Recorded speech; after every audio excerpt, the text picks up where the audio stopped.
सबसे पहले जितने भी लोग यहाँ पे आए हैं मैं उनको पाँव छूकर प्रणाम करता हूँ, और जितने भी हमारे प्यारे दर्शकगण हैं मैं उनको पाँव छूकर प्रणाम करता हूँ। और यहाँ पे बहुत सारे लोग आए हैं, तो आप सभी का बहुत बहुत धन्यवाद। और आज ये बहुत प्यारा कार्यक्रम, आज मेरे छोटे भाई का जन्मदिन है और मेरे स्कूल का भी एनुअल फंक्शन है, तो आप सभी यहाँ पे आए हैं और मुझे बहुत अच्छा लग रहा है।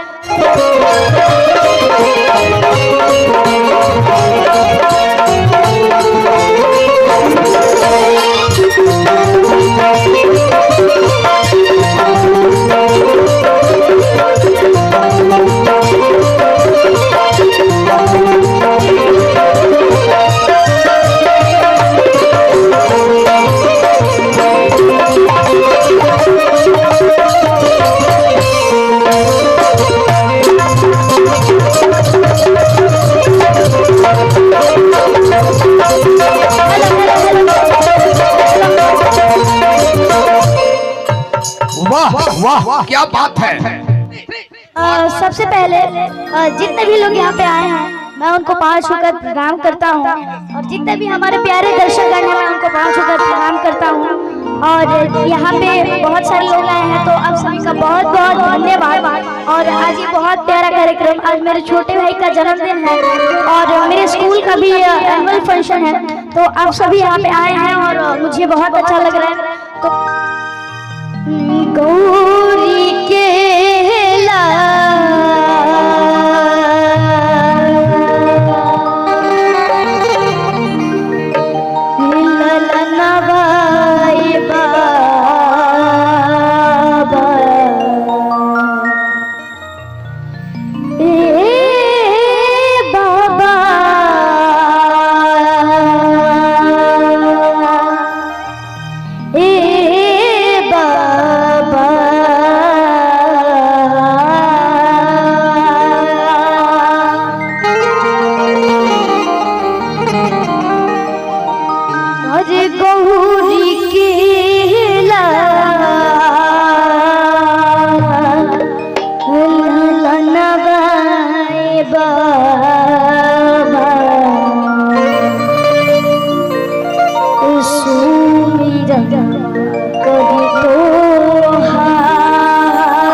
उनकर हम बहुत दिल से आभार करे, हमरा के बहुत सपोर्ट करिए बड़ी स्टेज शो में।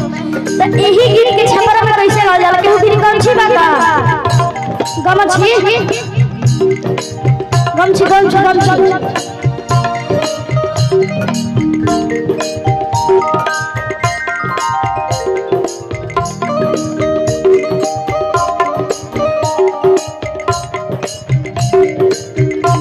अरे माता हजार